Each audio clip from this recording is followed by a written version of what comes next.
I'm a girl on fire, I'm not a victim, a girl on fire, I'll stand my ground, girl on fire, I've made a choice, I stand proud.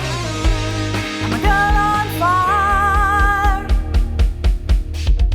I'm a mother, a daughter, a sister, a friend, I'm every woman. I have taken up arms and I choose.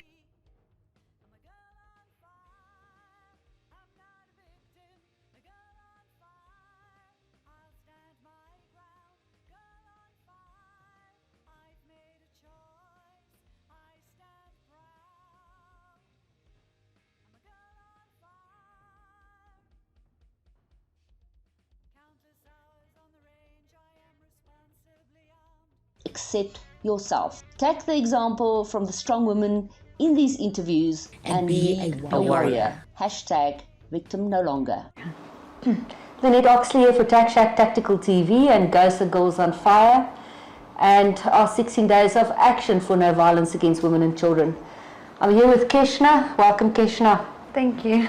Not good circumstances. Keshna, I contacted Keshna because of her TikTok video where she talked about an attack that took place. So that's basically why we're talking to you. Tell me first, who's Keshna? Well, Keshna is me. I'm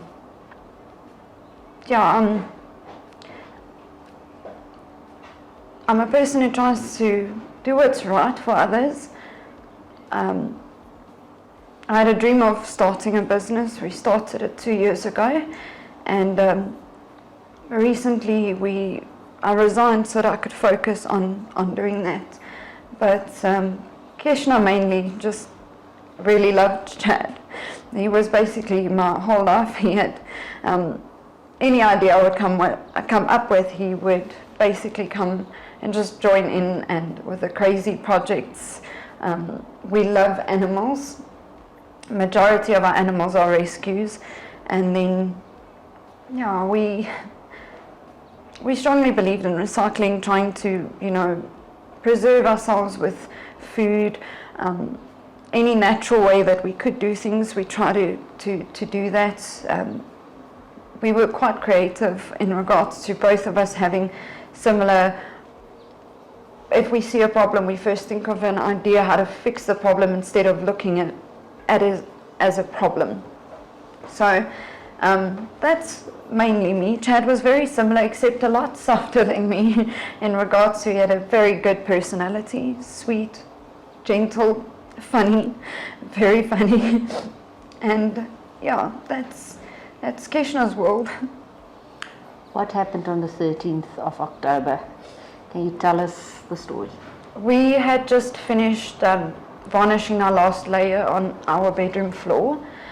Our bedroom was in the living room. We were sleeping there throughout winter because of the fireplace, and before we moved our bedroom back, we decided to sand down our floors, and that night we finished the last layer. We had our cup of coffee, and we usually would sit in the evenings and play games, and that's what we did. We sat down and we played games. Our back door was open because we've got our two vicious pit bulls in our premises, so you feel safe. You live under that aspect that you lock your main gate, your barbed wires on, your walls are secured, you feel that it's safe. So you think with your two dogs, it's fine to leave the gate open for them. And it was early in the evening. I mean, it was around about 6:30ish that we sat down and we started playing our game. About 1:45, I heard a sound, and I thought that's a very odd sound, and I looked up and I was thinking, that sounds like feet. I turned to look at Chad and I said to him, just as I was about to say baby, I saw our first attacker come in and I yelled baby. And I still remember, I just jumped up. Chad had he had a board on his seat and he threw it off and immediately climbed in between me and the attackers, and I ran towards him. The first attacker tackled Chad, and the second attacker, I noticed he had a knife in his hand. So I raised my hands and I said, take what you want, just leave us alone. And I was screaming at this point because I refused to not scream. I kept screaming, and the couch and the bed was in the way. So the couch was between me and my attacker, and Chad was in between the couch and the bed, because of course we had our bedroom in our living room at this point, and I couldn't get access anywhere to do something functional. So I ran from the couch onto the bed, and I kept yelling in the process, and I looked down and I saw Chad struggling with his attacker with a knife, and I also saw the blood, and that's just when everything went red. I don't know when I got injured, but I still remember the guy, my attacker, turning to look for backup, and backup didn't respond, and I climbed onto the couch because it's the only functional way of getting to Chad to help him, and I just started punching him over and over and over. I had 6 wounds. I've got a slice on the arm here, a small stab wound here, on my head, in my back, on both my legs, and I never even felt the knife go in, because I just wanted them off of Chad. I just wanted to save him and help him.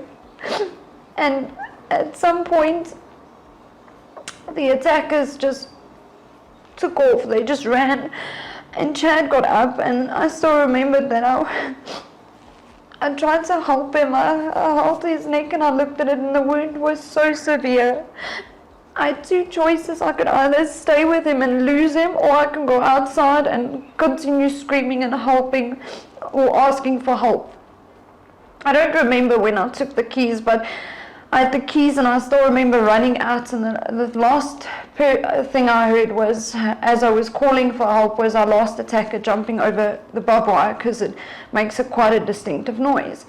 And my neighbour behind us was the first to respond. He saw one of the attackers run down the road, and his wife had told him to come back to me, so he ran back to me. He was the first one to respond, and we're very fortunate to have Ryan across the road. He helps with scenes like this, so he helps with the paramedic side of things like this. So Ryan was the second one to respond, and he came in, and I just remember when I opened the gate, the first thing that I said to both of them is, please help Chad, he's in the bathroom, he's dying, help him. And after that, it's a lot of people in and out. I remember phoning my mom, and I still told her I think I was stabbed because my back feels wet, and I could see these wounds, but I didn't realize that I was stabbed in the head or on the legs either. My neighbour had phoned Chad's brother, David, and the moment I phoned David, he was crying on the phone, and he's like, he's on the way. She had phoned him to come and assist, and it was chaos. It was chaos. I remember seeing Athena run, but Sparta was nowhere to be found, but he definitely helped us, because I believe he went for the third attacker, because he's got cuts on his head. So you think you're safe with your dangerous pit bulls, but the one ran away and the other one had tried to help us as far as possible. They were sitting in the living room as they usually do. We have their couches and their spaces, so they were in the room when this all occurred and happened. And I don't remember seeing Sparta, but I remember seeing Athena bolt. And Sparta had gone after the other one, and I think that it is because of him and the fact that we fought, that we were at least not outnumbered. But I mean, I still recognize the knives. They were our kitchen knives. I'd cleaned the knives, I think, that morning or the day before, and I'd put them in our cleaning rack, and I still remember looking at the knife thinking, but that's my red knife, my kitchen knife. And I don't remember. After we got to the hospital, I asked the paramedics if I could go with them, and they allowed it, and they let me stay with Chad. But unfortunately, his body gave in. the wounds were too severe. He couldn't make it any further. There wasn't blood left. And I still remember coming in and out of the house thinking, there's nothing I could do at this point with being as a flight attendant. You do learn first aid, but not to a point where you can handle something like this. And that is why I let someone else take over, because I was probably going to mess up more than help Chad at this point. And the moment the paramedics arrived as well, I still remember walking into the bathroom to check up on Chad, and they helped him out of the bath, and I saw the wound, and it was horrid. And one of the paramedics told me to please leave the room, and I complied, because it doesn't help you try and get emotional, and you just become a hindrance to what they're trying to help and accomplish and try and save someone's life. So it wasn't great. I stayed with him until they came and took his body away. I mean, I was praying the whole time thinking, like, he'll survive, he's strong, he knows I'm here, he'll be okay, he knows that I'm here. But in the whole time I was thinking, like, if he doesn't make it, what do I do then? How do you function? How do you cope? And is he going to be sad that I didn't help him faster or didn't react faster? And you keep going through these motions of, what if you did this? And that you shouldn't do that, but it does affect you. And also remember looking at his shirt and how covered it was with blood when we were at the hospital. I still remember holding his hand and talking to him, just sitting there. I didn't want them to help me until they took care of Chad. I mean, he was more severe. I remember walking down the hospital corridor after they took Chad into the room to help him, that there were people that were standing there. There was a gentleman with his daughter, and he kept turning his daughter's head away from me. And I don't know what I looked like, but I can't imagine that it was a very good sight, because the dad kept turning his daughter, and then another guy got angry with the nurses because they didn't want to help me yet. And all I was thinking is, I don't care, I want them to help Chad first. I want them to take care of him first. And eventually a nurse came, called me back, and she started cleaning me off. I'm grateful my mom and my sister didn't see how bad I looked at that point, because from what I understand there was a lot of blood on me. I don't know why this happens. We have nothing of, like I said, extraordinary value. Our house has so many problems we still needed to fix, and majority of the stuff is low cost or second hand in our house. We had nothing really of any value, and they didn't demand anything, they didn't ask for anything, they didn't. Why? How old was Chad? 29. December he's turning 30. You're right. Did they speak to you at all during this time? The one asked me to keep quiet, but the other one was already on top of Chad, and I assume at this point he was already injured. So it was quick. It was so quick because they didn't just threaten you; they just attacked him straight away. Am I correct? Immediately tackled him to the ground. I didn't even see the knife until I was on the bed, and that's when I saw the knife with Chad. I didn't see I saw the knife with my attacker, but it happened so quickly that I didn't even notice the knife that was in Chad's attacker's hands until I climbed onto the bed and saw the gaping wound and that they were struggling over the knife. But he was brave, didn't even hesitate, just jumped in front of us.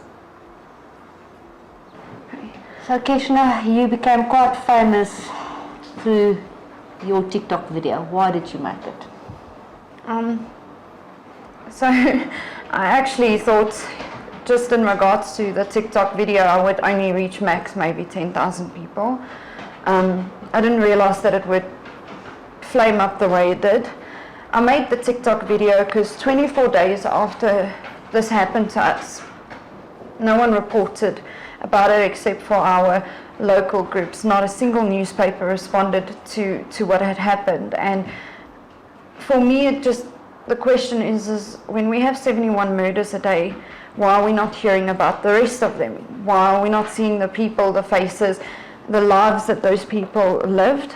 And why do we have to contact newspapers to have our stories read, or have to go to these extremes to have stories being published? And for me, it made me feel how many others are being murdered and how many other families are being affected, and there's no help for them. So I made it to, if people don't have a voice, I'll help them be that voice, but we need to know the other 71 families that have been affected. We need to know that 3 people die per hour, and where are you hearing about them? Regardless if it's a person that lives on the side of the road or in a mansion, if they pass away, we should know about it. Especially if it's a murder, we should be aware of what's going on, and our communities need to start assisting with our police, to start putting pressure under the government to help them with the resources they need.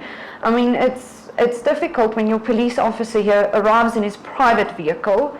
The forensic personnel arrives with a vehicle, but the vehicle is so bashed up and old and used that you wonder, like, where are the funds going to them? Why are they not getting the proper training and support that they need from a local department and from a governmental department? And that's the issues here, is you feel like this is a hand-in-hand situation. If your communities start standing strong with our police officers, there are many that are still good in the force there. Good polices. And they need the voice of someone to say that they need help. Yes, and we should not live the way we're living. Why are we supposed to barbed wire our house? Why are we supposed to lock our doors? Why are we supposed to put security measures in place that don't, if they want in, they want in, they'll get in. So it's regardless of your financial situation, from where you live, if they want in, they will get in. And we shouldn't have to live like that. We're not hearing about the 120 females a day being raped. We are not hearing about the 71 murders. I think 3 of them, that includes children. I mean, that's not okay. It's not okay. And that's why I made the TikTok video. I was hoping to have people realize what is going on. We've turned a blind eye to what is happening around them, around us, and we are not facing the reality that at some point it's going to break. We need to start, as communities, start talking about it. I mean, there are programs out there, but where's the awareness made? It gets posted on groups. There are not enough, advertising to say that we are doing this for the following victims that have fallen. I mean, I found out only afterwards that there was a memorial service or a remembering service held for Chad and other victims of it. But I mean, that happened on a Sunday and I wasn't aware of it until it was too late. So that's why I made it, because I think it's time that we all realize in South Africa we need to start working together. 90% of us don't want this crime rates that we're seeing, and the lack of action being taken towards the crime, and the amount of criminals being set free yearly.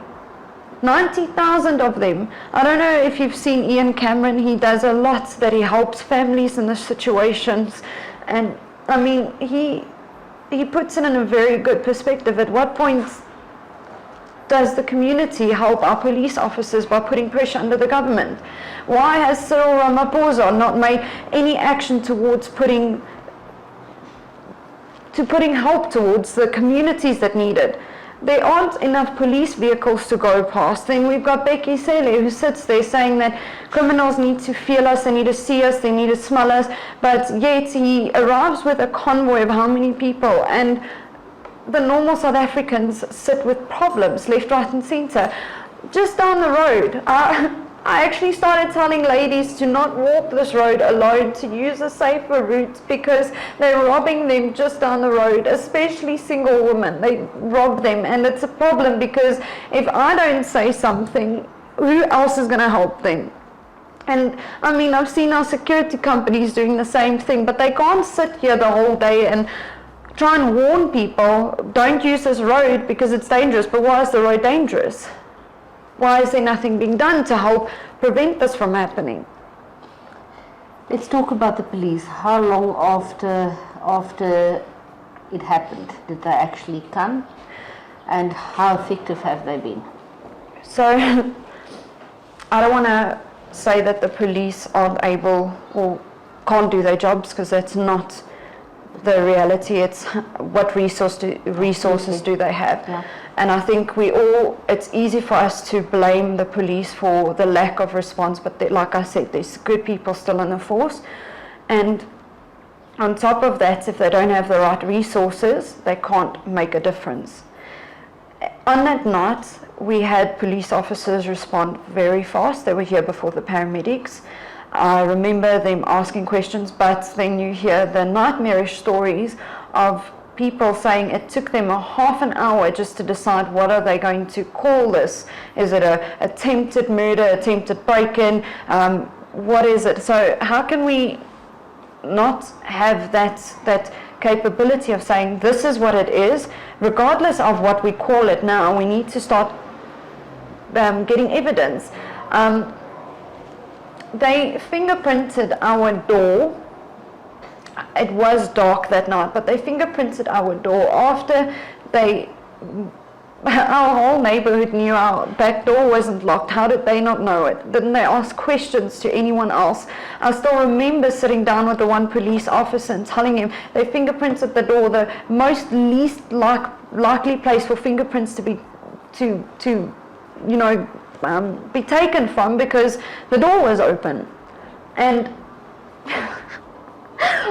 I still remember my mom came back, she cleaned the house, she cleaned the blood and everything. She wanted to do it. She said it was an honor for her to not have someone else do it, because firstly, our spaces they're not violated again. On top of it, she didn't want someone just to take Chad's blood and dump it like it meant nothing. A family member found the knife 4 days after the incident happened. My mom waited for about 2 hours before they came to collect the knife. They wanted to pick up the knife, the evidence, without gloves, and they had no bags with them, they had no gloves with them. They were planning to just drop it in the boot. That is vital evidence. There is a highly likely chance that in the process of Chad and the criminal fighting over the knife, that the criminal also got hurt and injured. And the moment you hear this, you get frustrated, you get angry, because surely this is not how you are taught. This is not how your training goes. If this is the case, then there should be retraining put into place. I mean, as a flight attendant, we have to go yearly and redo training. I don't understand I don't know, I'm not in the police force, so I can't say, but I do feel like they need 6 months to a year's re-roll of training, the recurrency of it. I mean, if a flight attendant has to do it, I'm sure the police have to have those training sessions to put in. Criminals, they're always busy learning new tactics, and there's always new technology coming out. So I do feel it's important that our police have recurrency training. I mean, you can't come and tell me that evidence is gone within 4 days because it was in the sun. No, that's I can get it years later. Well, that was my point. Yeah. That was what I said. I mean, it's been a mission, because when I had to come home, I had to play detective alongside my family, and we had to look for entry and exit points. The entry and exit points I pointed out to my family, because one of the greenhouse points was where they try to get in had come off. So we had a closer look, and that's where I saw handprints and fingerprints, and I went to the brigadier, and I asked her, or told her, that we need to get forensics back out, that this is not acceptable, the way it's been handled, especially with the murder weapon. What did you say to you? I was told I was emotional, but emotional doesn't make you illogical. And for anyone sitting in this position, they should not stop asking questions. They should not stop putting, Some resources. Yes. At least trying. I follow up. Is the knife still okay? Is the evidence back yet? Is this? It's. They get overwhelmed. They have 300 open dockets on their place, and majority of them are severe cases. So if I don't follow up, who's going to follow up? Should I wait for, maybe be lucky in 10 years we have the criminal behind bars? No. So I'm going to follow up until justice is served for Chad, and I feel like people should continue with that. Even cold cases, people should phone and find out, how far is my case? You hear these scary stories of dockets going missing. I'm afraid my docket goes missing, because that means everything that was Chad's evidence will be gone if that docket goes missing, and I don't want that. I don't want to lose any slight hope that we might get the person who did this to him. And there will never be justice for Chad. His life was taken, but hopefully with the criminal behind bars, I can help spare another life, because that's all I want. I don't want them to do it to somebody else. That's just the way it is. It escalates. It starts with small crimes, and it moves up to severe and bad crimes. So if the small crimes aren't... Well, this is not a small crime. No, but they probably started off with something like simple theft. And it escalated and escalated, because nothing of this makes sense. They came in, took our own knives, meaning you came unarmed in here. So, any of them identified at all? Nothing? No. Okay.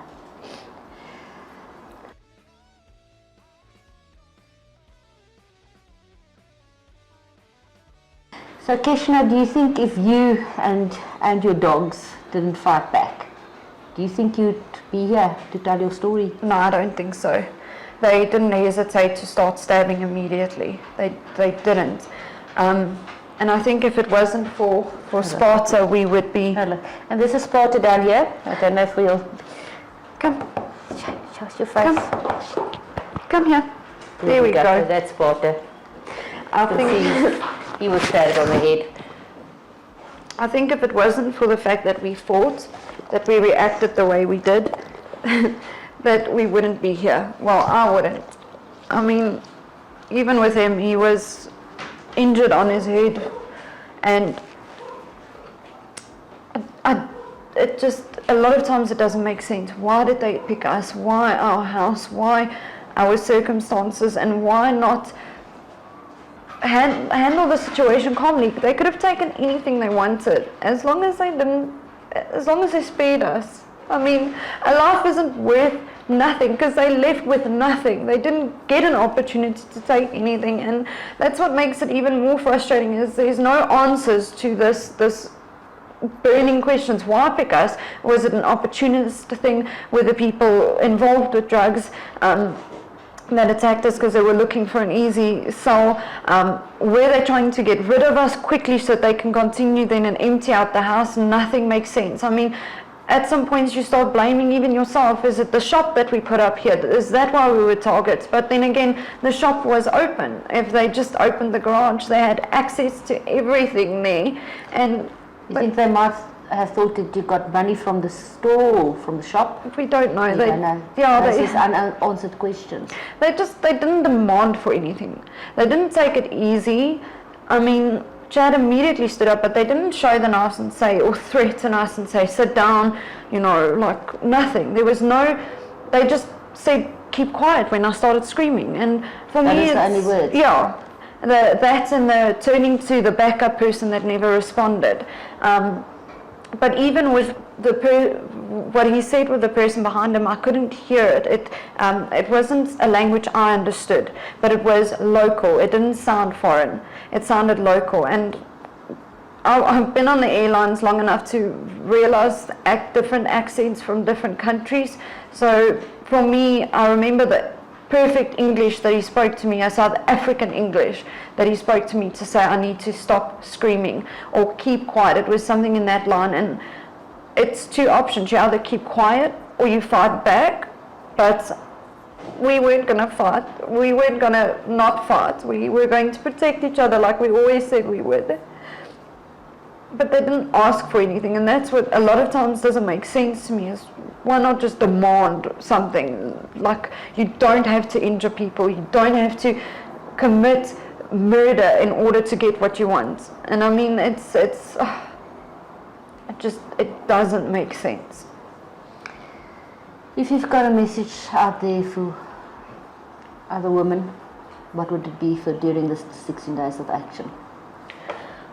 It would be not to keep quiet. If anything has happened to you, speak up. If you can't, I will help you, but we need to start letting people know in our country how severe this is.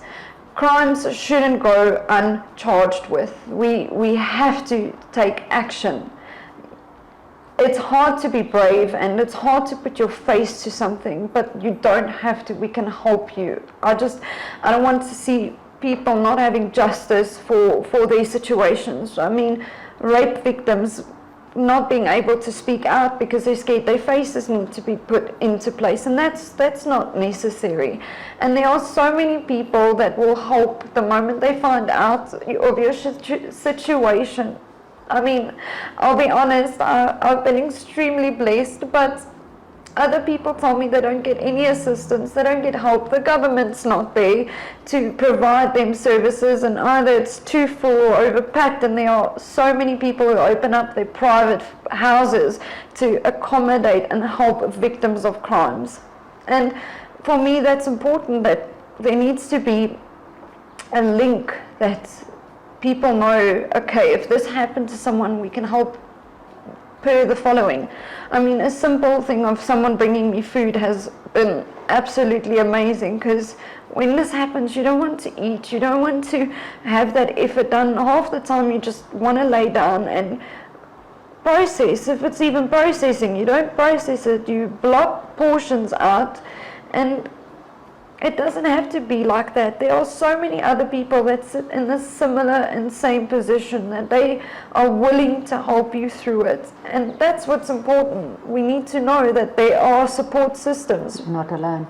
We're not alone. I mean, you hear about people like the lady last night helping me. She just chatted to me and explained this is a similar thing happened to her and her husband. Her husband was shot 5 times. He passed away 45 minutes after this happened, and she didn't have much support, you know, and that's heartbreaking to see that she had to cope with raising her 2 children through this process, and she didn't even go back home. She said she couldn't face it. I want to face my house, because yes, one bad thing happened here, but there are many good memories here, many projects we did, and many laughs and cries, and just there are many good ones. Even if there are one really, really bad memory, it doesn't take away the good that's happened in our house and the beautiful memories that we've managed to build here. I mean, we never wanted kids, but we have our 4-legged pets that are our fur babies, and that's what was important to us. We were hoping to continue raising. I wanted a duck. Chad would not let me get a duck. But I mean, it's stuff like that you'll remember, the conversations about, can I get a duck? And you know, it's, our dogs are like kids to us. They own the house, they have their own bed, human bed in the pantry area, but they also have their own couches. And it's funny because you have guests coming over and then the dog would sit and stare at you. You're on my couch. Absolutely. And I mean, that's what's important, but there are other people going through this. They're not alone, and where I can help, I'll try and help, but we need answers for unsolved cases. And I want other people in this situation to know that a phone call helps. So they are more than welcome to contact me, and they are more than welcome to ask for assistance, because where I can, I will help, and I will try as far as possible to put pressure on the police to have cases solved. We cannot live this way while criminals run free. Absolutely. You're a very, very brave person for everything that you've done. I wish you healing, because it's going to be with you for a long time. Can I give you a hug? Thank you very much for talking to me, and all of the beautiful puppies, eh? The only reason I feel I'm brave is because everything that was my life, that was important, was stolen from me. And it's hard for people to... It was ripped from you. Yeah, it was taken away in the most brutal manner. And for me, having lost Chad, I've always wanted to speak out and help, but I was scared Chad might get into the crossfire. He's no longer there.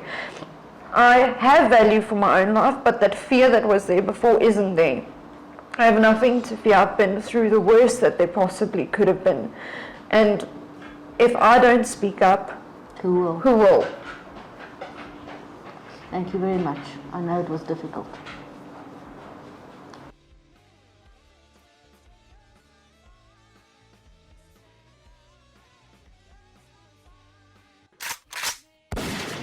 I'm a girl on fire, I'm not a victim, a girl on fire, I'll stand my ground, girl on fire, I've made a choice, I stand proud.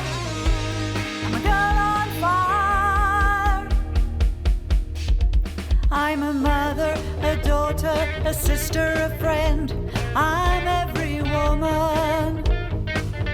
I have taken up arms and I choose to defend all that I hold dear. Independent and strong, you will not keep me down, you can't break me.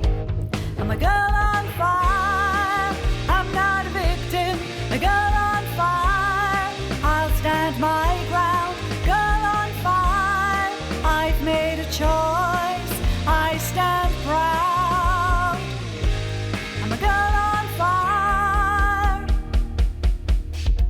Countless hours on the range, I am responsibly armed, I am your equal. I've empowered myself, I have practiced and trained, fear won't control me. With my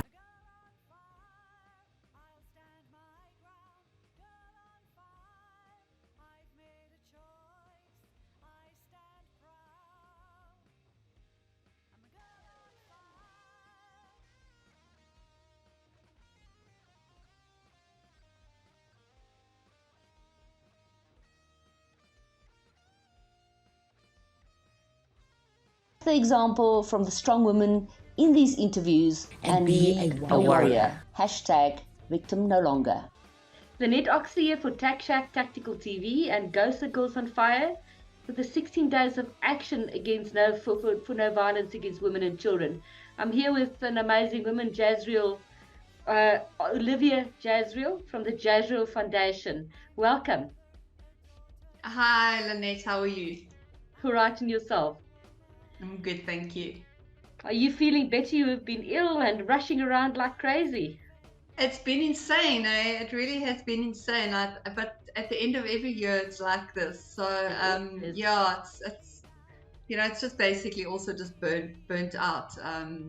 I'm dealing with a lot more than I can cope with as one human being. So yeah, I understand. I'm sort of in the same position. So yeah, we'll just we'll just go on. That's what we do. Yes, that's No exactly choice. it. We just sort of look north and we carry on. Exactly, absolutely. Tell me, let's start with who is Olivia? Who are you? Okay, so Olivia is Olivia, but Olivia wasn't born Olivia. Olivia was born Sue Ellen Sheehan. And for Olivia's 5th birthday, or for Sue Ellen's 5th birthday, she was given a tennis coach and a tennis racket. And by the time I was 9 years old, I was #1 in the country. And it was at that time, around about 9-10 years old, that I was recruited by the infamous Mr. Bob Hewitt, who was Wimbledon star, an icon around the world in terms of tennis. And, it was an absolute honor and a privilege to be approached by him and offered the opportunity to be coached by him. And then it went bad. And at the age of 12, he raped me for the first time in his car at the tennis club, where we used to have one of our squad sessions on a Tuesday afternoon. And it was just not a pleasant experience at all. And I tried to tell my mom, and she dismissed what I was telling her and what I was trying to tell her. And I didn't really have a vocabulary, so I didn't really know what to say. She dismissed it, and he had told me that nobody would believe me. So nobody believed me. So, where did I go from there? And I sat with this deep, dark secret for almost 30 years. I suffered from severe depression. I think I've maybe tried to commit suicide 8 or 9 times. I had dysfunctional relationships. I had a dysfunctional relationship with my parents as a result of the anger that, I felt towards them for not supporting me. And I spent pretty much my entire life running away. So I traveled a lot. And in my 40s, in fact, I think it was the same year that I turned 40. In fact, yes, no, it was when I was 41. I tried to commit suicide, and I drove into a tree at about 120 kilometers an hour.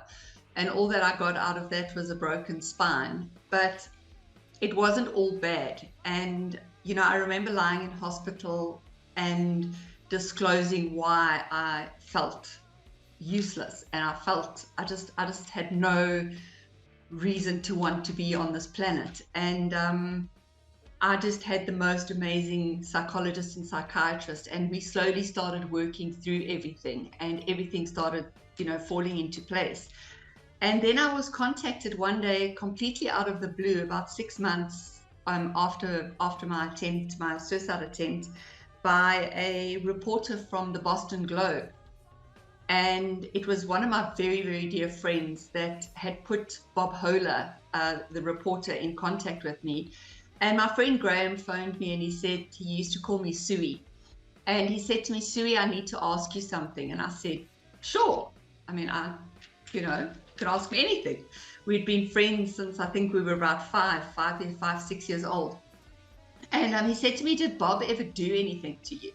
And before I knew what had happened, I answered yes. And from there on, there was no turning back. Absolutely no turning back. And it turned into this monumental web of people who all knew of other people he had abused, and just turned into this huge thing. And we initially never really thought that we would see the inside of a courtroom. And we didn't even really know that we could lay criminal charges because of the amount of years that had gone by. And we approached the International Tennis Hall of Fame, a couple of us, and we requested that they remove him from the Tennis Hall of Fame. And initially they weren't really interested, and they didn't want to hear our stories. And then they said to us, if we open up a criminal case against him, they will launch an investigation. So I thought to myself, well, okay, fine. Here goes. So I went and I opened up a criminal charge against him. And you were the first. Initially, sorry. You were the first. Yes. So Twiggy Tolkien, who was one of the victims that testified, she had opened a case against him in 1980, but the state prosecutor had withdrawn the case. Okay. But she still had a whole lot of documentation. Okay. And so, yes, I was the first, and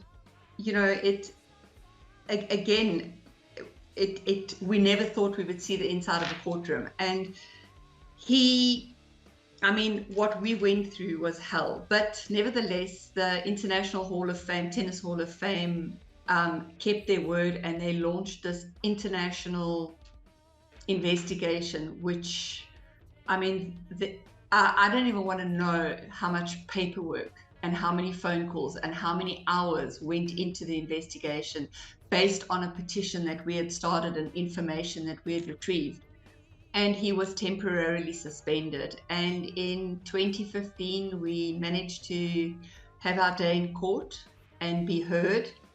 And in March 2015, he was found guilty. I think for me, what was the most devastating part of the trial was that my parents testified for him and testified against me. And we got a conviction, and in 2016 he went to prison after going to the Supreme Court of Appeal and taking us to the Constitutional Court. And in 2020 he got parole, and he's now sitting at home. Not all bad. The Jasriel Foundation has the Jasriel Foundation is now, up and running, and I have been given the most amazing opportunities to help victims through the court process based on my experience and what I learned. And I've had a lot of successes. I mean, I'm currently sitting with 22 sporting federations that I'm working with and about 86 victims that I'm assisting. So I'm very busy.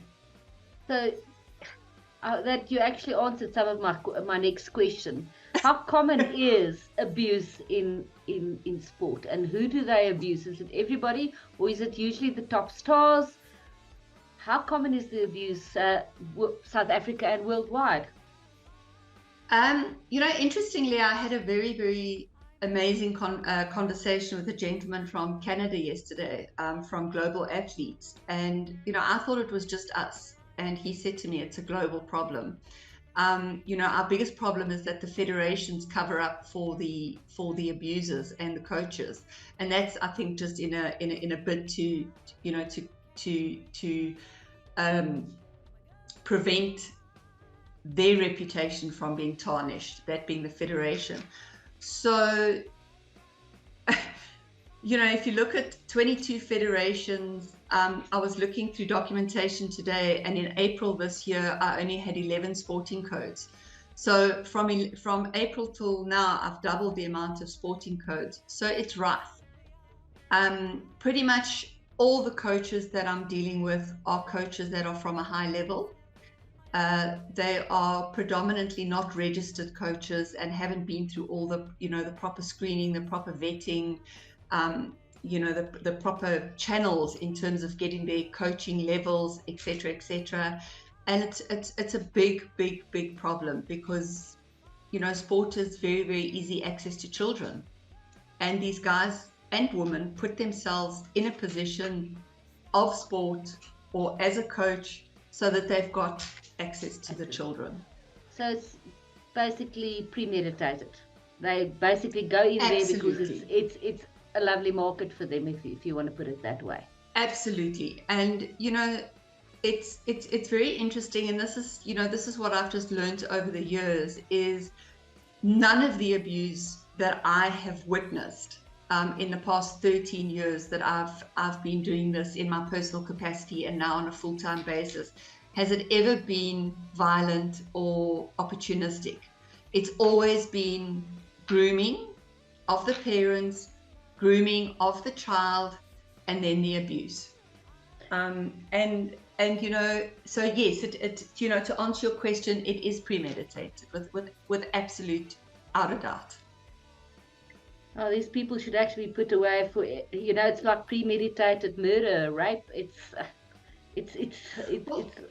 something that should have long sentences, if not life sentences. If I look at what I went through, during the parole hearing, now, I just want to go back a step, and, following the court case, I mean, I lost my job, I lost my house, my whole world absolutely fell apart, and I never saw my son for 10 years. It was really devastating, and I was going for a job interview, and I went to an agency, and I was told, I think I'd been in the newspaper the day before in the Sunday Times. There was an article in the Sunday Times, and she recognized me. And the agent said to me that I will never find a job and I'm unemployable because of what I had done. And, I left there feeling absolutely broken again, because it's further victimization. And I decided then and there I was going to change my name. And that's how I became Olivia Jasriel. And the Jasriel part is my grandsons, Jasper and Gabriel. And I combined their names and it's in their honor. And I get all the heart sore. Yes, that is something positive. And you get wrecked by the system over and over and over again, and that happens, unfortunately. So Olivia Jasriel is, and the Jasriel Foundation is something really positive. So that's excellent. Well, I'm very, very proud of the fact that I'm the only person in the country that does what I do. Tell us Tell us a little bit more about what the Jasriel Foundation does. Wow. And I'm going to quickly get a document. And we'll link up. What I do is I walk the victims, and I have a lot of historical abuse cases, but I walk the victims through the process from laying criminal charges right through the justice process, which can take about 4 or 5 years. Yeah. And I see it right through to the end, and then post sentencing if we get a conviction. So it's a very, very long road, and my phone doesn't stop. I'm busy 24/7. I've challenged SASCOC, I've challenged the federations, I've challenged the international federations, and I think I'm finally starting to be heard, in that I'm being contacted almost daily from international organizations who have noticed what I'm achieving, and I have cases countrywide. I've got 2 cases in Australia. I've just gotten one from the UK. So it's a lot of work. It's tough. It's draining. It does take its toll, but I'm very good at what I do, and I absolutely love what I do. I spend this time talking to victims once a year. So I don't know how you guys actually do it. So I take my hat off for you guys, because it's so difficult. Because if you're thinking about, let's take it one victim. If you're talking about a 4 or 5 year period that you're actually dealing with one person, you get to know that person. You can't not be unemotionally involved, not be involved with that person on an emotional level. So it you must get amazing friends, but it must be also a lot of heartache. I try not to become too friendly with them, and at the end of the day, I have to be very careful not to get triggered, and I've got to take care of myself, otherwise I can't take care of them. So I'm very careful in terms of the boundaries that I put in place, and I'm always there for them. I check in on them fairly regularly. I make sure that they're okay. I know that there are some victims who don't want to ask for help, so I'll say to them, what do you need? Just talk to me. And I think I come from a place of complete understanding. And I made a promise when I initially created the Jasriel Foundation a few years ago, and that was that no child will ever have to go through what I went through, not only as a child but as an adult as well. And it's heartbreaking to see the women and men who are in my age group who have been abused 45, 50 years ago. It's horrible to see how broken they are. But one of the most rewarding things I see in court, and sometimes even while they're doing their statements, their initial statements, is suddenly it's like a penny drops in their head and they're empowered, and suddenly they stand up straight, they make eye contact, and suddenly they own their whole situation. And that's when everything changes. And for me, that's such a profound moment, because then they're okay. They're on the way to heal. Or they're going to be okay. I mean, it never Yeah. leaves you, but they're No, going no. to be okay. Yes. If we take a step back, what went on in your mind when you got raped? And did the rape continue, obviously, for a couple of years? When you were raped at the age of 12, am I correct? What was in your mind? What went on in your mind? It must have been terrifying.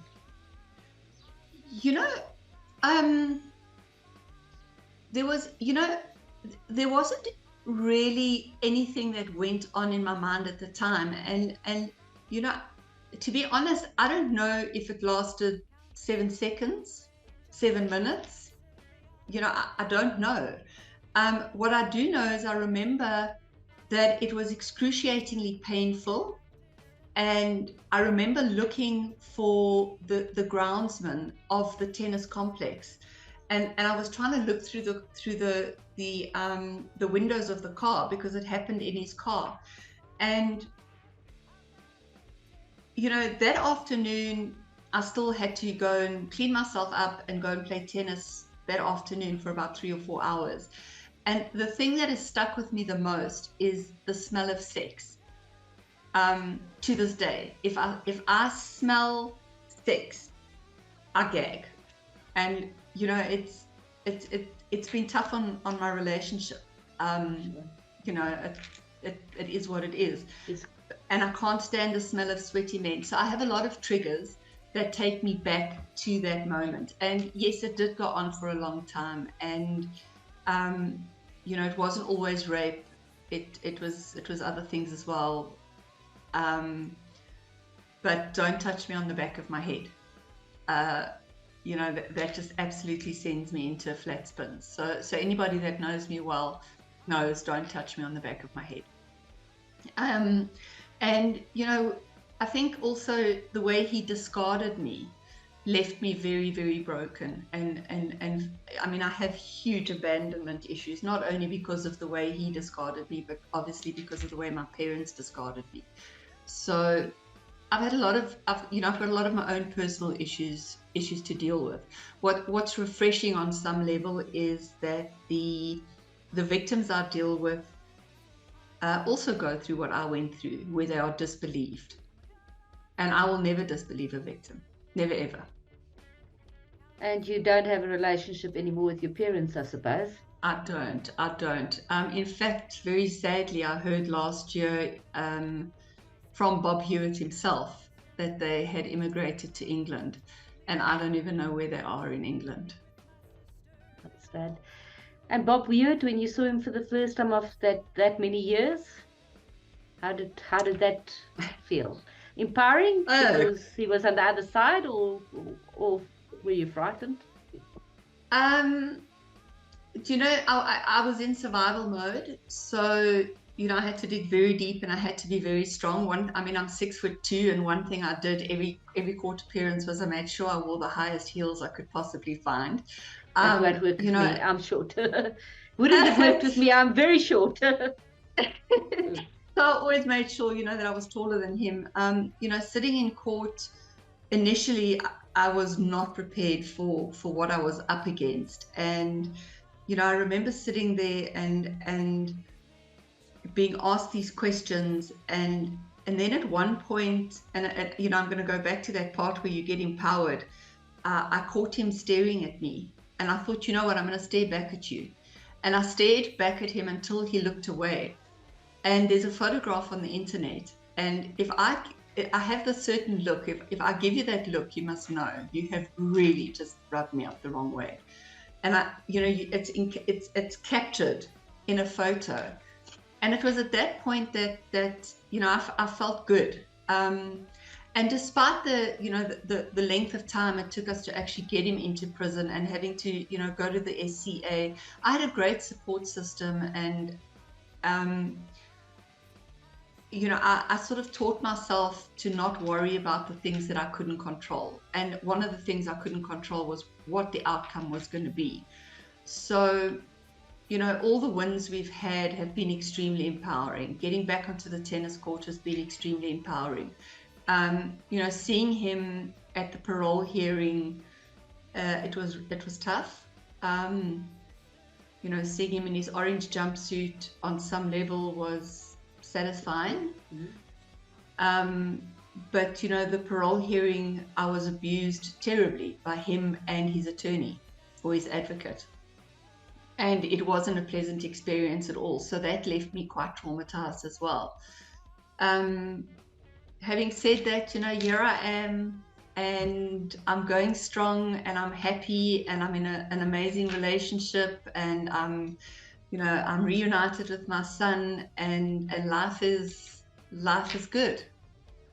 And I do believe, to be honest, if I had to go through what I went through again to get to where I am today, I would do that. That is fantastic. I also feel that I love my life. It's not always been easy, but I wouldn't change anything. And I do believe women are warriors. We all have that warrior in us. We all do. And Lynette, every single morning when I get up, it's work. There's some days where I don't want to get up. There's some days where I just think, God, I just can't face this day. And I don't.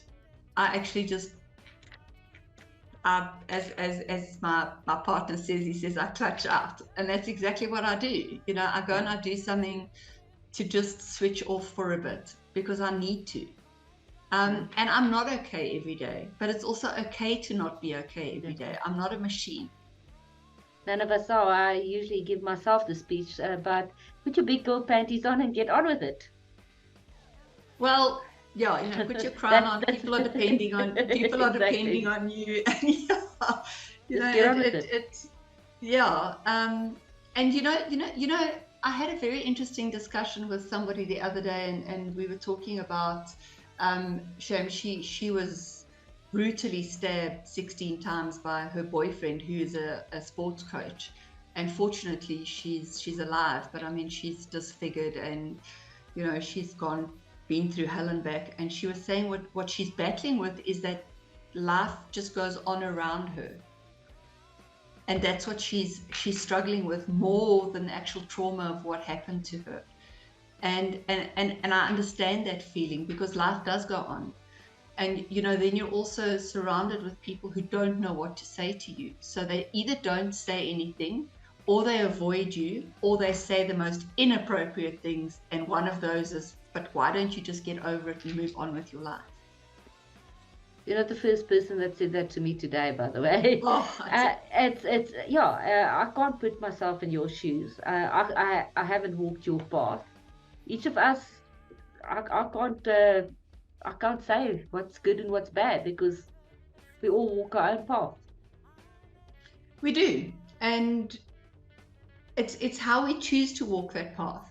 I had another incident with another victim who frequently over the course of this year has had little meltdowns, and then, it's more like a tantrum, and then she threatens suicide. And it absolutely, I've been running around in the middle of Johannesburg in the Carlton Centre on a Friday night looking for her, getting messages where she slit her wrists and she's sitting in a bathroom, and I've got to find her. And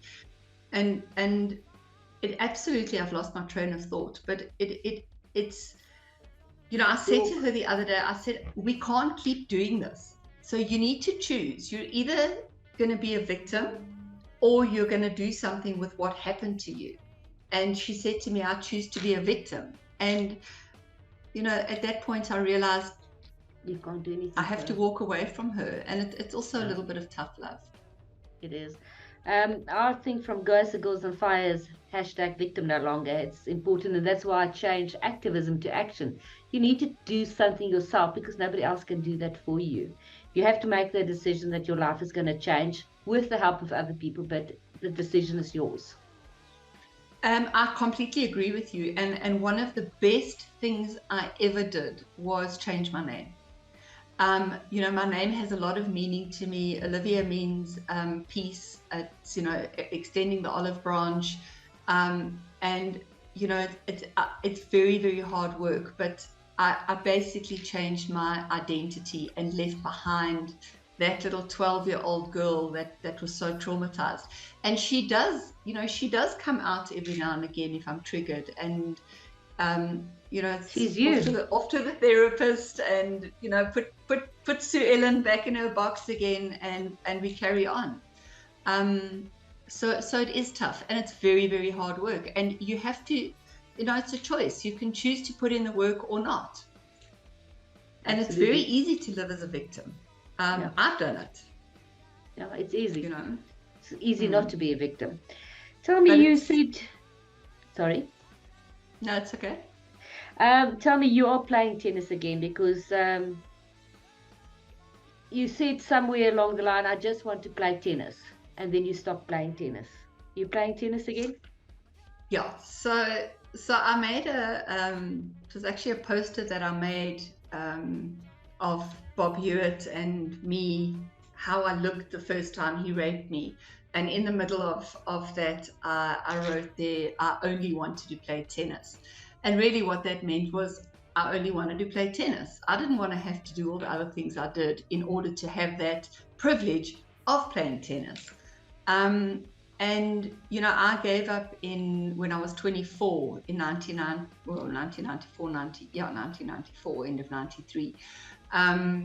When I was playing a tennis tournament, and he arrived there, and I was in the final and I was winning, and he arrived and I saw him, and I completely fell apart, lost the match, walked off the court, put my tennis rackets down, went home, and didn't pick up a tennis racket for 24 years. And then he said in court that he thought I wasn't good enough, and that the reason he fired me from his squad was because I was never going to amount to anything. And I thought, that's psychological abuse. That's it. Screw you. Yeah, I'm going to absolutely. show you. Yeah, and within that year, I played interprovincial. I did phenomenally well, and I'm actually become a paddle tennis addict at the moment. So I'm playing tennis and paddle tennis, and I still struggle on the tennis court. I still get triggered, but I'm finding the paddle tennis. I'm reconnecting with people from my past, and I'm very happy when I'm on a paddle tennis court. So it's pretty much like tennis, just a little bit different, And then I play league. I don't play tournaments anymore. I stopped just before COVID. I've, as a result of all the trauma I've been through, I think my body just couldn't take it anymore. I've developed autoimmune arthritis, and, I'm in constant pain. So he got a 3-year sentence and I got a life sentence. I live in a box of pain, depression, antidepressants, anxiety medicine. And quite frankly, I don't believe he should have ever gotten out of prison. He stole 40 odd years of my life. He stole a lot of other people's lives as well. Yeah. Over 200, just by the way. That's ridiculous. And the courts and the legal system do not support victims. They really don't in most of the cases. Who did that? Am I wrong? You know what? I was very fortunate, but what I have found is, if you know how to navigate the system, which obviously is what I've learned over the years, the system actually works very well for victims. But it does take a person like me who's not afraid to walk into a police station and say, I don't want to speak to you. I want to speak to the colonel. I want the sergeant of or the colonel of the FCS. Yeah. That's who I want to speak to, and make an appointment with him, take the victim to him, and then build relationships with the prosecutors, and work with the prosecutors. And the system does work. Okay. But you do have allowed to. You've got what I call command presence. If you don't have command presence, you don't get stuff done. But going into the police station says, as I said, I'm 6'2". I walk into a room, I've walked into the room. Exactly, and that's really important. Tell me, if you've got a message for the 16 days of action to other ladies, what would you like to say? I actually have 2 things that I would like to say. And the first thing that I want to say is, I'm sorry for the way I'm going to put this. It's a little bit of an 8-cup parade, but a very strong message that I want to get across is, saying I don't want to get involved, or I don't want to go forward with a case, or I don't want to, unearth all this stuff, you're potentially putting other people at risk. And that's something that I have to wake up with every morning, is that if I had persevered and found somebody who would hear me, I wouldn't have the guilt of all these other women who came after me, that he abused. We may have been able to stop him. And it's our obligation as adults, as adult women, to take care of not only each other, but of our children as well. So if you suspect something is wrong, there probably is something wrong. It is your duty and your obligation to report it in terms of the law. Ek parada over. My message to survivors of abuse is it's never ever too late to report. Fortunately, we no longer have a statute of limitations in this country. That was abolished in 2018. And, we all understand, with the Frankel case, and we all understand that is coming out and speaking about your abuse is a process. I more than anything understand that. And I'm here. I, Olivia Jasriel, have made a promise that no child will ever go through what I have been through in my life. And if I can provide a little bit of healing, a little bit of justice, a little bit of comfort, then my job is done. And it is scary, but it's actually not that bad. It was wonderful speaking to you. You're a real warrior.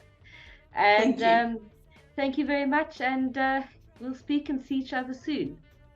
Yes. And I'm looking forward to seeing the video. And I'm looking forward to seeing all the other videos. And, message to all the ladies who are brave enough to do these interviews. Good on you, ladies. Absolutely. Well done. I'm a girl on fire. I'm not a victim.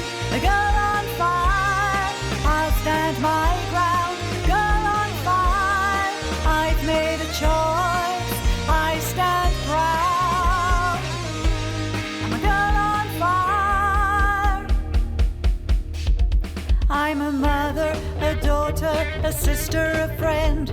I'm every woman. I have taken up arms and I choose to defend all that I hold dear. Independent and strong, you will not keep me down. You can't break me. I'm a girl on fire. I'm not a victim. A girl on fire. I'll stand my ground. Girl on fire. I've made a choice. I stand proud. I'm a girl on fire. Countless hours on the range, I am responsibly armed. I am your equal. I've empowered myself. I have practiced and trained. Fear won't control me. With my sister.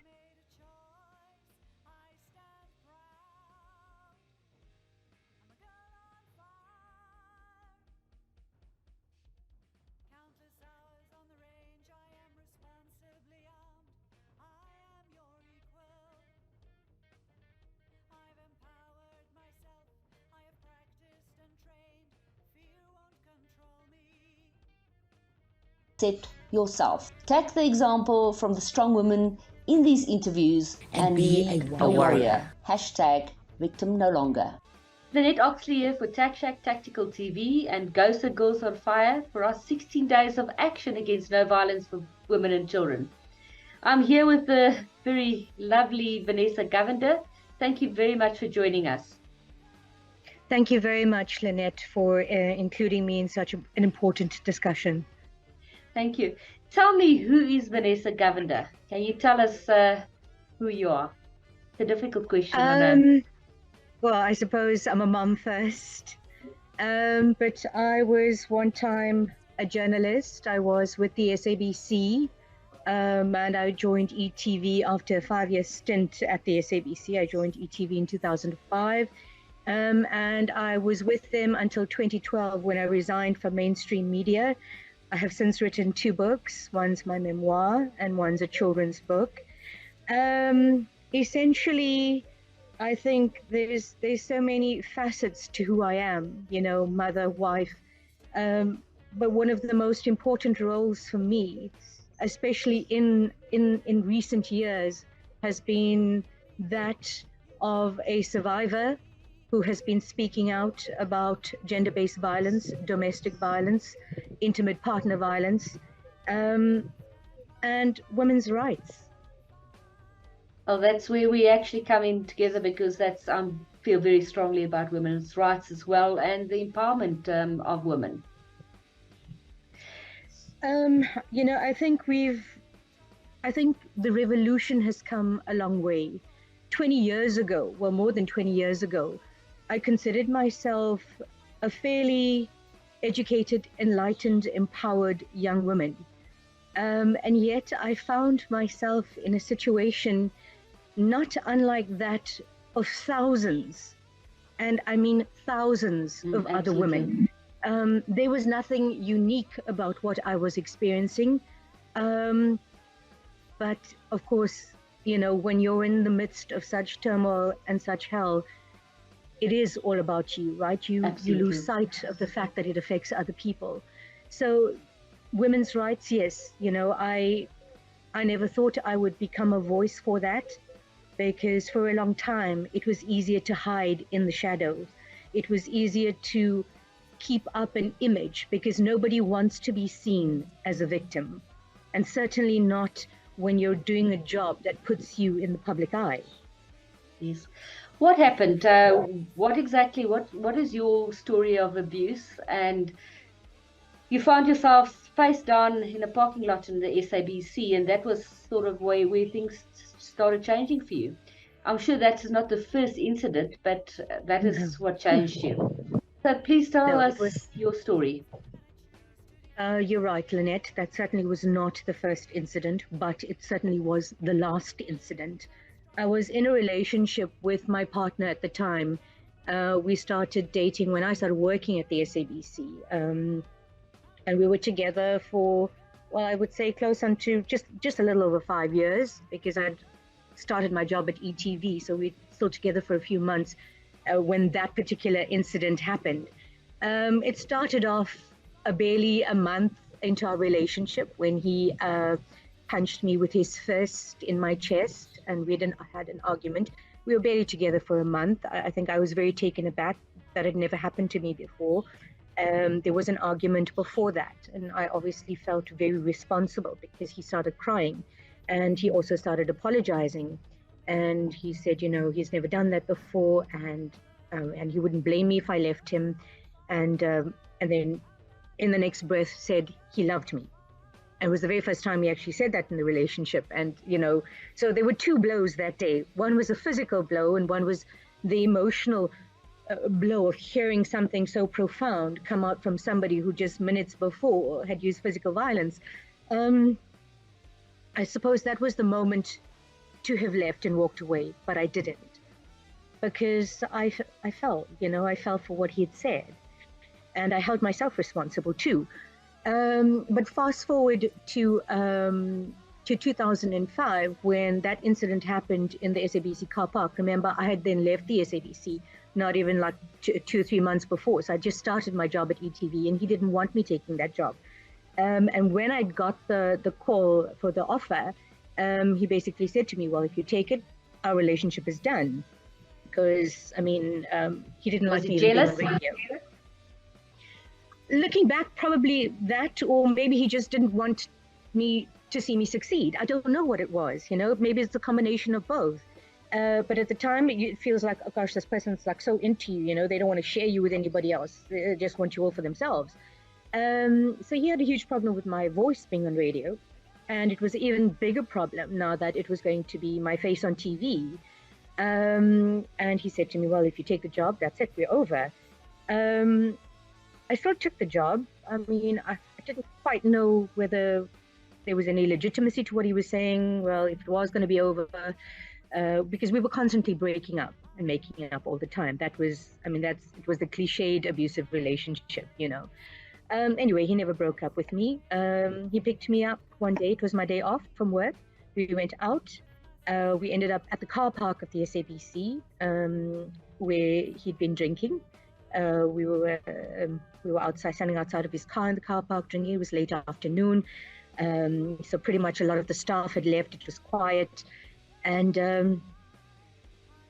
Lynette, up to this day, I cannot tell you what happened. I cannot tell you what was said. I don't know what he did.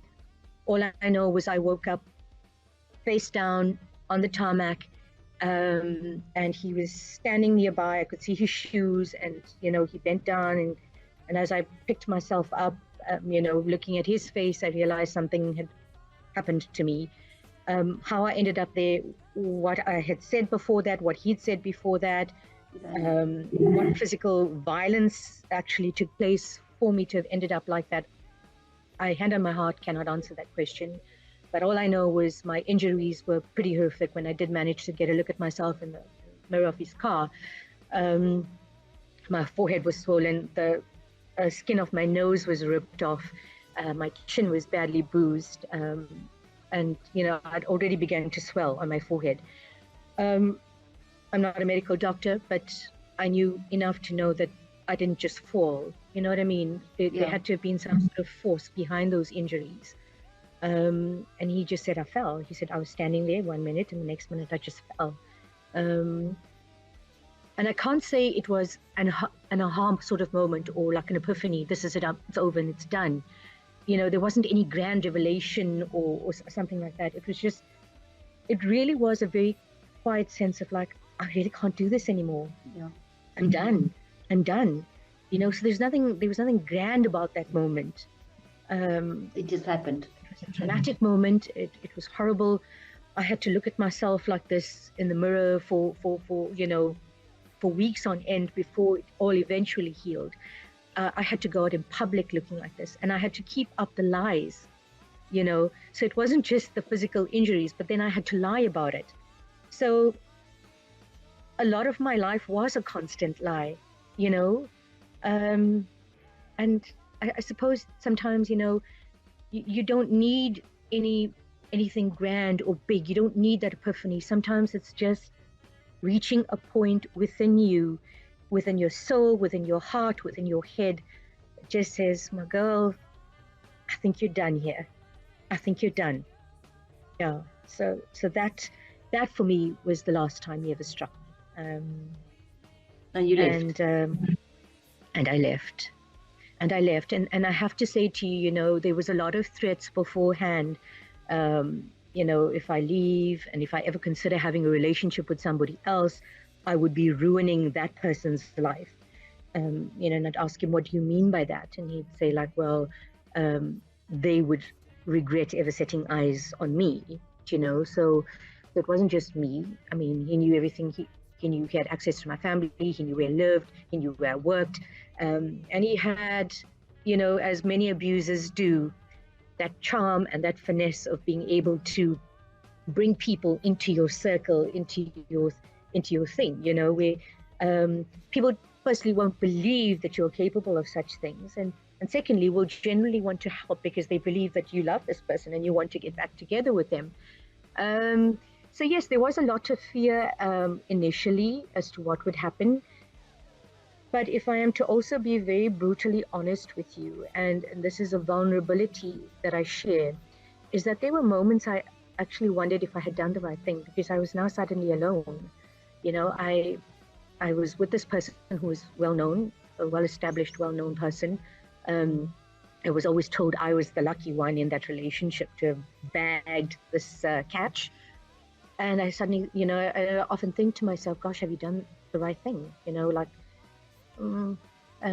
Was it a mistake? Could you not have stuck it out? I mean, really, was it that bad? So there was always those sort of internal conflicts, And I think a wonderful thing about being a journalist, and especially having left that toxic environment where we both worked at, so there was no physically escaping him, you'd have to see him every day. Having left that environment and being in a new environment and being exposed to people who saw you for your worth, and acknowledged what you brought to the table, acknowledged who you were, respected who you were. And I was suddenly seeing myself in a new light, not as his girlfriend, not as some poor sob, who should be grateful that this famous good-looking man has given me attention, or was my, I was his girlfriend or whatever. I saw myself through the eyes of other people. And I think from there, you start to internalize that. And in a way, it's ego boosting, I'm not going to lie. But from that ego boosting, there comes that self-esteem and that confidence, which was all but totally eroded in that relationship. And so it was literally quite young. Yeah. So you were quite young. I was very young. I mean, I was fresh out of tech, fresh out of varsity. This was my first job. I was in my early 20s, my first relationship, my first sexual partner, my first intimate partner. So it was a whole lot of firsts for me. And you don't, especially in my community, just get in and out of relationships. Once you're in, you're meant to ride it out, And domestic issues are always seen as, well, it's a husband and wife or a girlfriend and boyfriend affair, and you've got to work it out.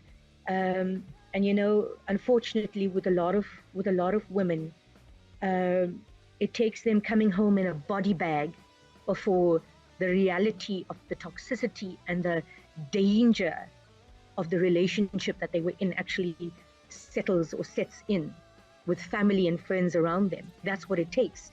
And I would argue to this day, it possibly still goes that way, because divorce, breaking up, all those things are seen as shameful things.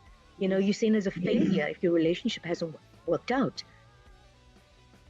I've spoken earlier when I did a previous interview earlier this year to Gerard Labuskaghni, which is a main profiler.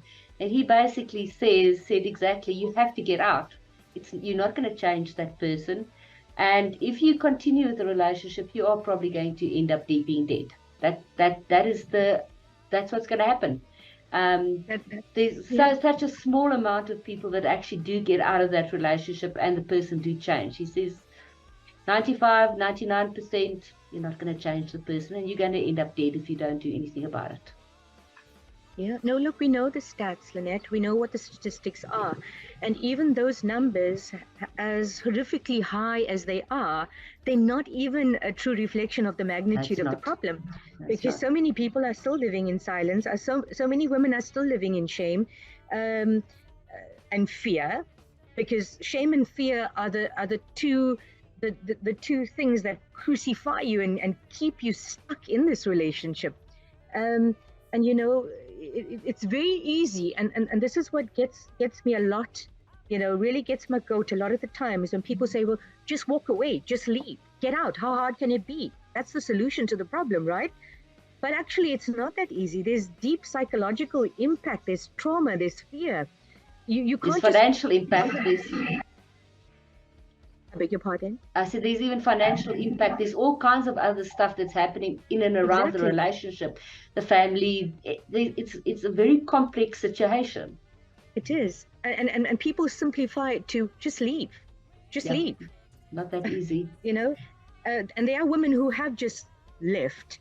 And some of them have ended up having their brains blown out or stabbed or brutally butchered, and their body parts thrown in garbage piles and bins and that sort of thing. Yeah. So just leaving isn't really also the only option, or isn't really the safest thing to do sometimes. Absolutely. You said it took you 13 years to break your silence. And did you do that through your book, Beaten But Not Broken?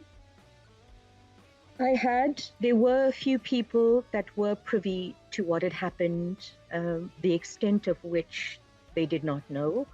But there were people within the SABC and within Lotus FM who were aware of the abuse. Like I said, maybe not the extent to which it was happening. There were one or two people, when confronted, I said, yes, he is abusive, and we'd leave it at that. And there was also a lot of people I denied it to, because, it comes back to this thing of maintaining an image. I did not want to be seen as a victim. That is not who I was, and we work very hard as women. We work hard in whatever fields or careers we are in, and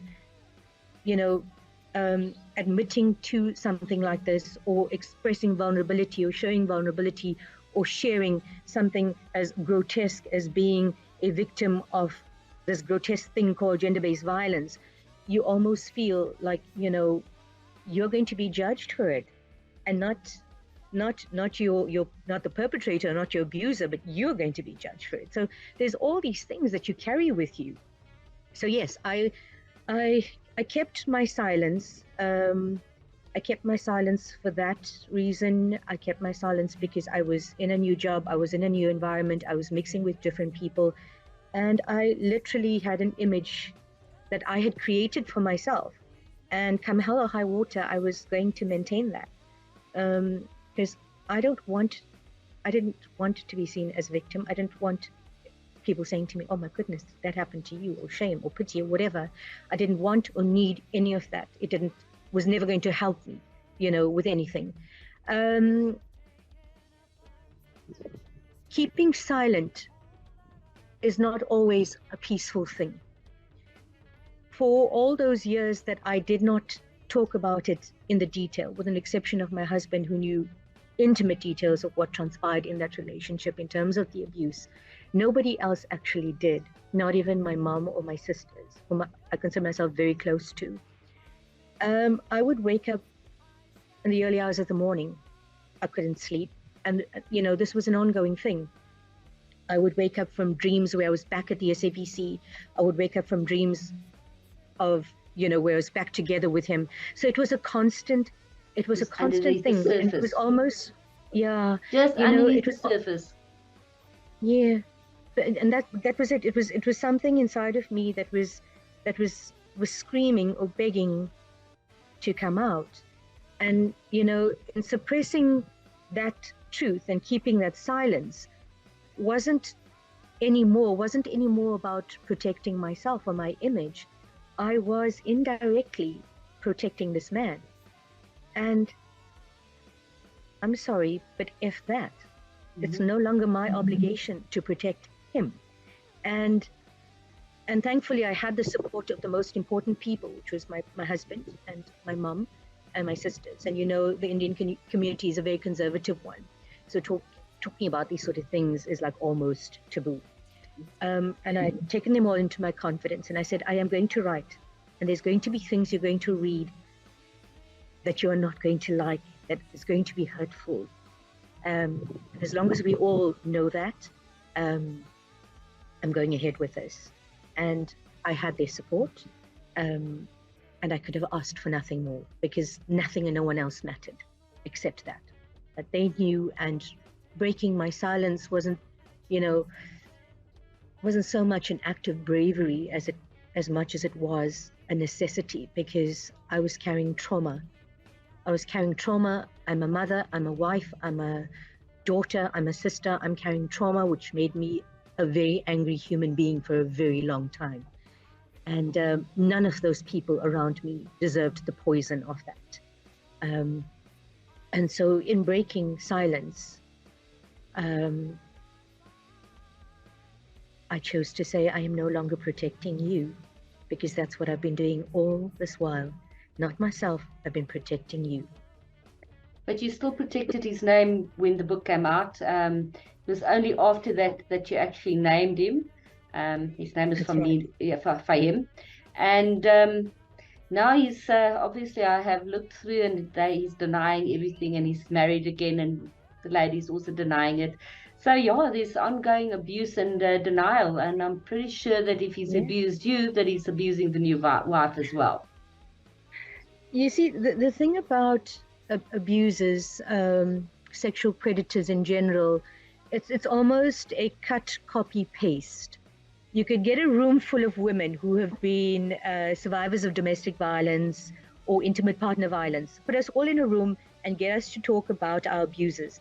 And at the end of it, we'll all walk out of that room thinking we've been talking about one man, the same man, because they are all so cliched in their demeanor, in everything about them, you know.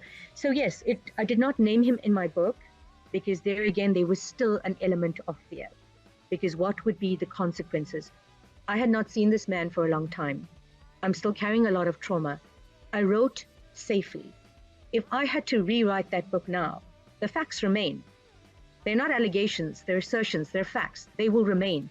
But I think I would not be as diplomatic as I have been in that book. Okay. And I read it now and I still feel a sense of anger because I was very diplomatic. And that too came from a sense of fear because I did not want to anger the beast. You know, yes, his current wife, not his ex-wife. The ex-wife is the wife that I had contact with and whom was also bailed out of that relationship because of abuse. The current wife claimed she did not know me, had no connections with their families. She's not lying. I don't know her either. His first wife, yes, I did know. We've exchanged great detail about what abuse we both experienced at his hands.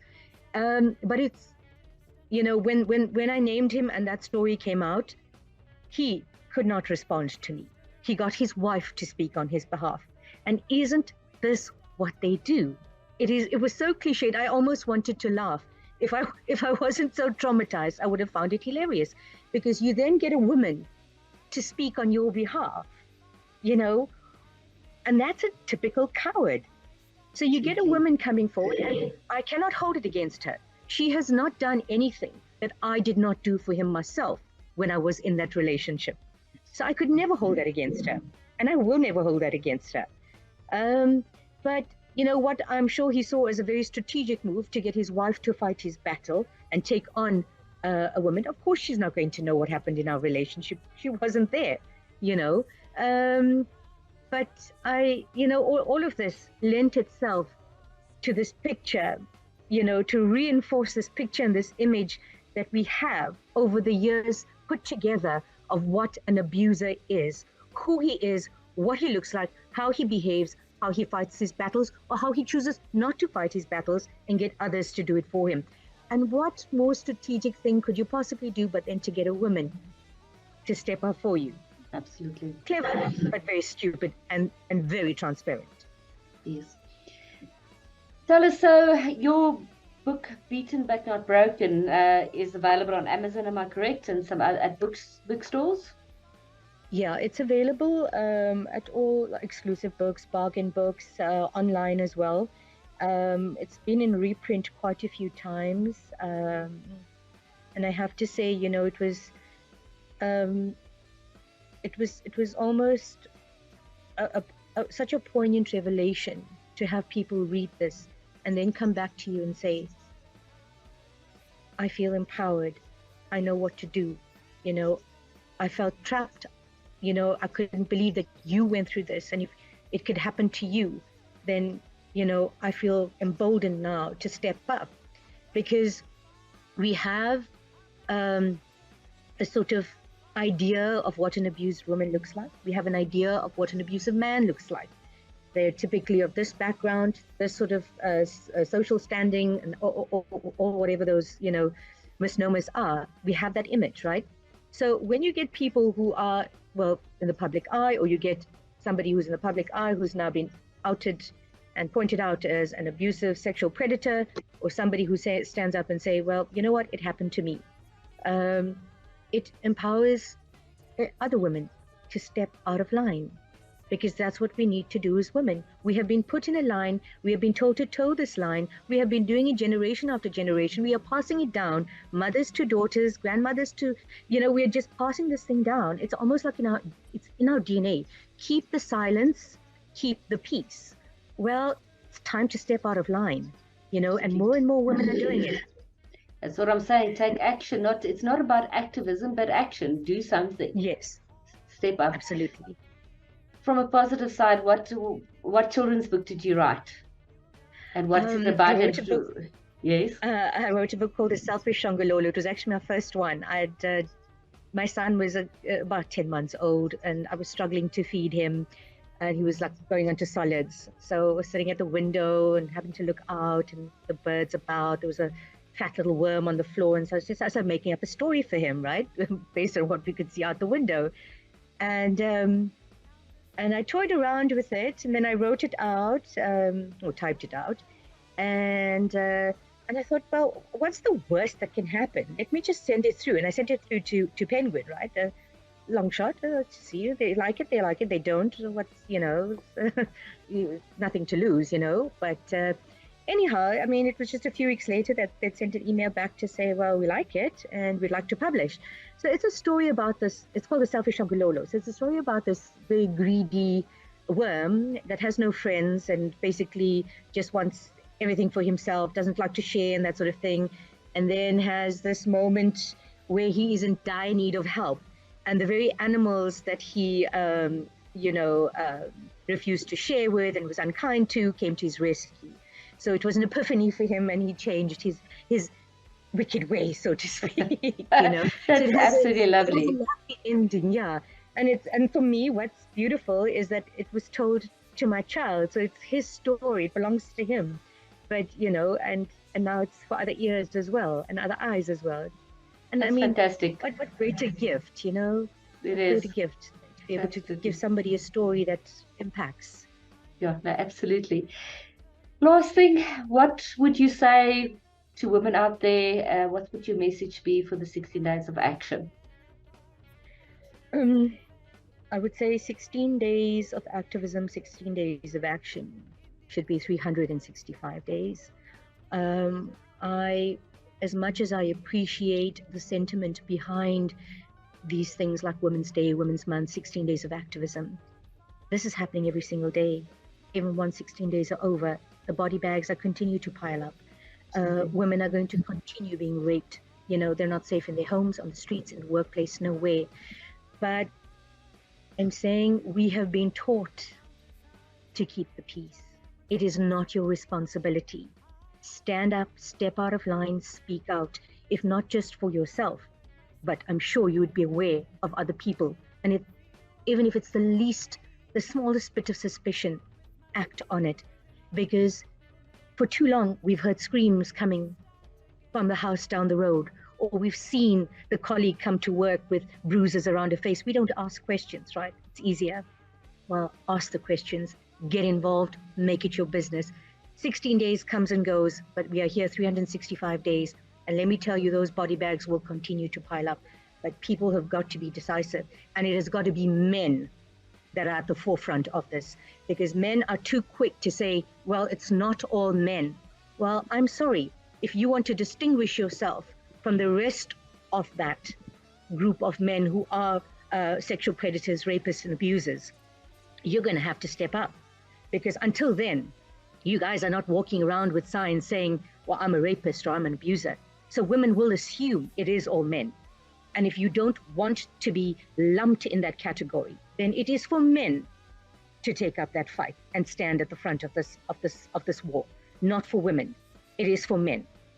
Just as with issues like, gay and lesbian rights, it's for heterosexual people to stand up for them. It is for issues of racism, the perpetrators or the historical perpetrators of racism to come to the forefront and stand up. That is what it takes. You're being lumped into this category. Until men step up, it is all men. And trust me, I have a son and I have a husband. And I am not afraid to say, until men distinguish themselves from the rest of that, it remains all men. So make your 16 days of activism 365 days. And fear. I'll tell you one thing that my former boss, Deborah Patter, said to me. The best place to hide is in the light. And another powerful quote that came from Dr. Imtiaz Sooliman from The Gift of the Givers. You have put fear into that which you have feared. Let that sink in, because those are two powerful, powerful pieces of advice that were given to me that took a bit of time to settle in and make sense. But let me tell you this. If you're going to turn that tide, you've got to be able to say, nobody makes me afraid. I should not be afraid. Cowards and bullies, they thrive on that. Take away that. And what are they left with? But nothing. Thank you so much. That was absolutely fantastic talking to you. And have a good day. From you, I can see the background is absolutely beautiful there. Enjoy all this. Anyway, cheers. Thank you very much, Lynette.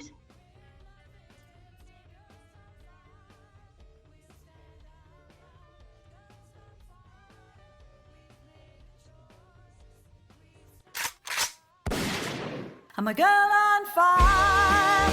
I'm not a victim. A girl on fire. I'll stand my ground. Girl on fire. I've made a choice. I stand proud. I'm a girl on fire. I'm a mother, a daughter, a sister, a friend. I'm every woman. I have taken up arms and I choose to defend all that I hold dear. Independent and strong, you will not keep me down. You can't break me. I'm a girl on fire. I'm not a victim. A girl on fire.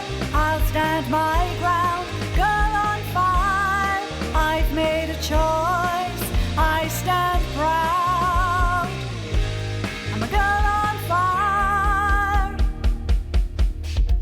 Countless hours on the range, I am responsibly armed. I am your equal. I've empowered myself. I have practiced and trained. Fear won't control me.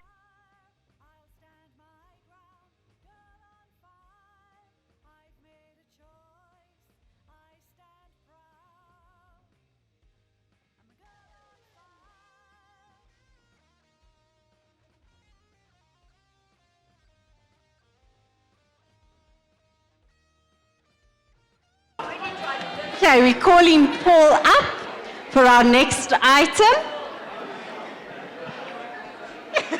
Thanks, Monty. Sorry, hi guys. So I had to wear a skirt for this. Jeez, these lights are bright. Yeah, I don't want to fall off here because if I fall off here, something unmentionable might happen. So I had to wear a skirt for this, but you know, the Scots officially don't call it a skirt, they call it a kilt, because that's what happened to the last person who called it a skirt. Guys, yeah, so it's my honor now to present one of our most prestigious awards, and that is the Fighting Spirit Award. So the story behind the Fighting Spirit Award is this. And it's actually named for Christa Swart, who's Martin's Swart's wife, who unfortunately succumbed after a long illness. But she fought very bravely, and it's a reminder to us all that you don't win every fight that you're in, but you darn certain going to lose every fight that you don't fight. So this award is about those people who take it upon themselves or pushed into a situation not of their choosing, and use that situation to bring forward something which they perhaps didn't know they had in them, some strength, and overcome or survive the situation in good form. And use that awful situation that they were in to try to illuminate the rest of their lives, to try to do something, to make it count. So we understand that a firearm is not a perfect solution in every case, but it's an option. It's better than not having a firearm. It's like the spare wheel in a car. Nobody wants the spare wheel in their car until they have a puncture. So the whole ethos behind the Fighting Spirit Award is to recognize those people who shine out to us, to the rest of us, who give the rest of us courage, who give the rest of us hope that that we can survive, we can carry on. And in that light, we have this Fighting Spirit Award, and there's a panel of judges that judges it, and there's a whole bunch of nominees. I think there were 10 nominees this year, and there were 10 judges, or 10 finalists and 10 judges.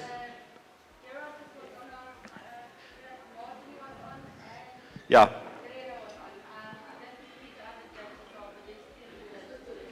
And I was a judge, which is why I'm standing. Anyway, so it's my great honor to present the winners of the Fighting Spirit Award. The third place winner can't be with us here tonight, but we'll put up her video and stuff like that. And she's got a very nice, she gave us a very nice acceptance speech, apology for not attending tonight. Yeah, that is.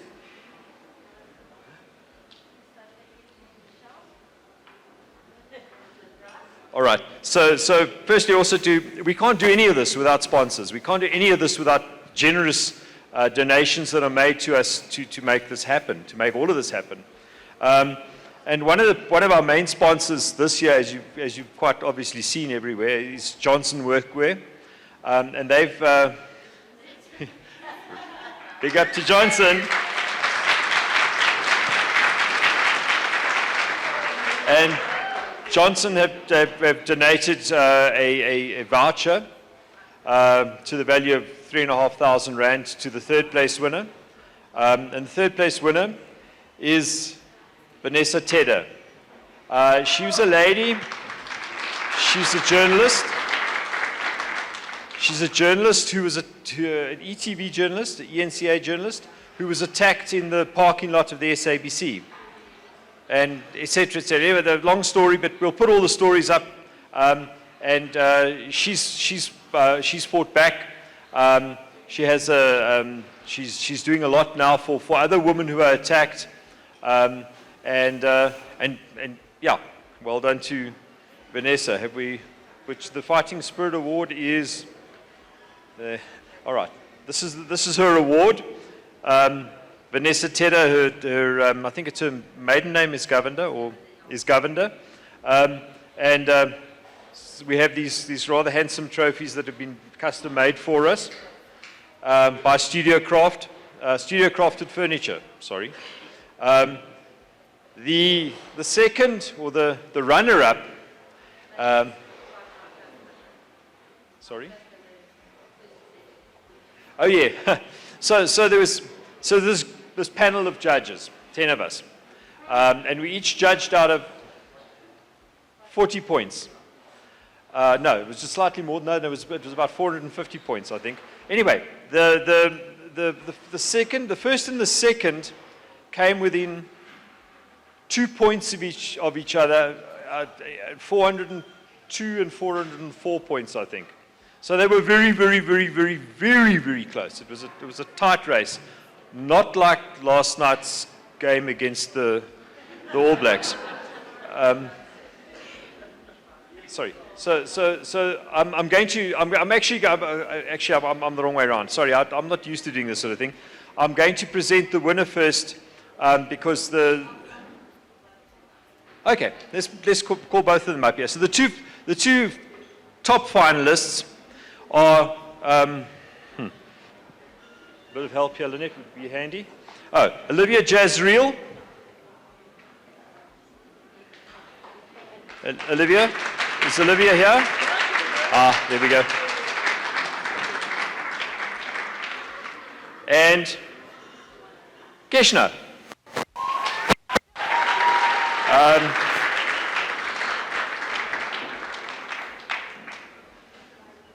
So they both have harrowing stories, and they've both taken leaps to use their personal tragedy to try to benefit society. Olivia in the field, particularly with young people in sports that get manipulated and into situations and pressurized and end up in terrible situations.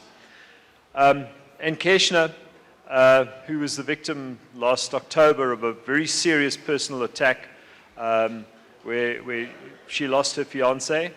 And she's used that to create an organization to try to fight for justice for a lot of people that slip through the cracks. There are a hell of a lot of people that just disappear into the system in South Africa.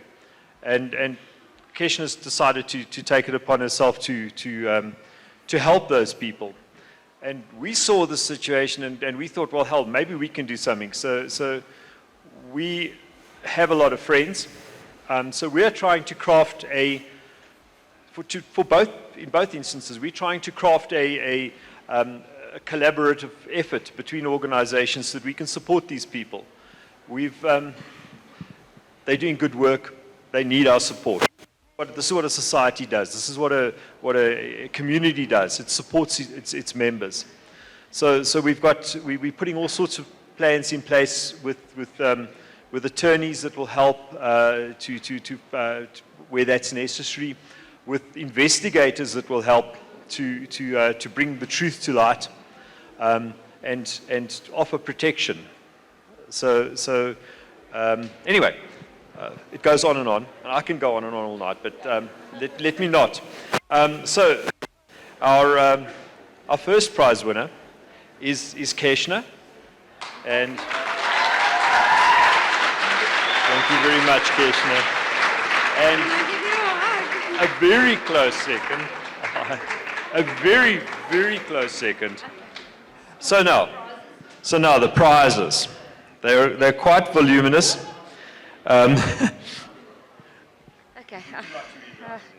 Okay, so for Keshna, we've got a voucher of 1 CZP 10C gun.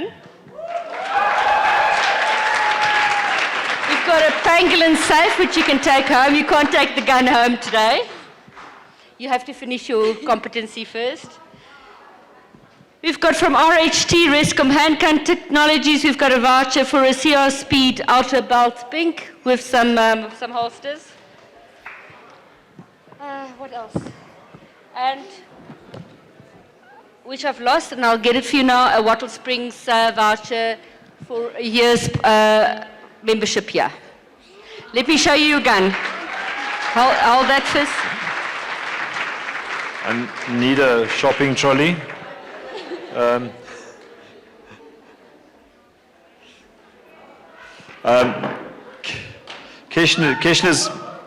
Keshna's busy with her competency at the moment, courtesy of Lynette and Takshak.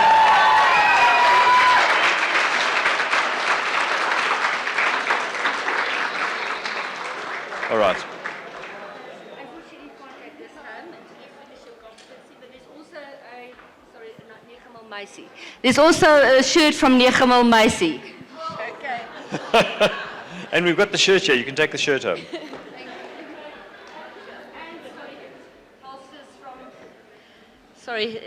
There's also some holsters from concealed carry. So it's quite a bunch of stuff. Keshna's a slight girl. She might not be able to carry all of this on her own.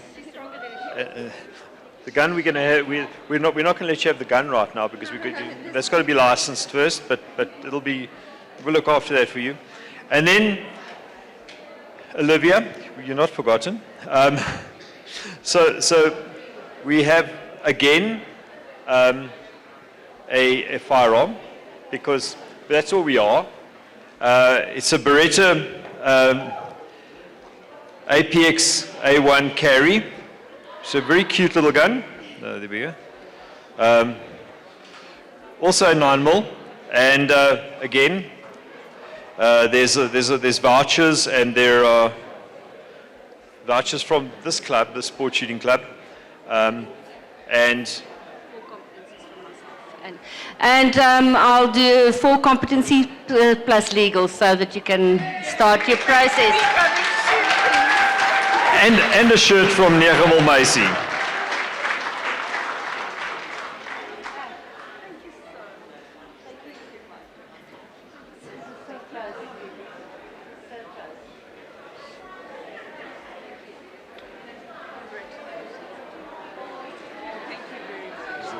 Our great pleasure. Thank you so much. Thank you. Thank you for what you do.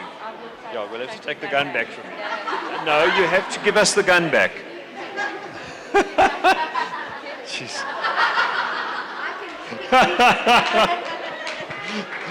Thank you. And now my duties are finished.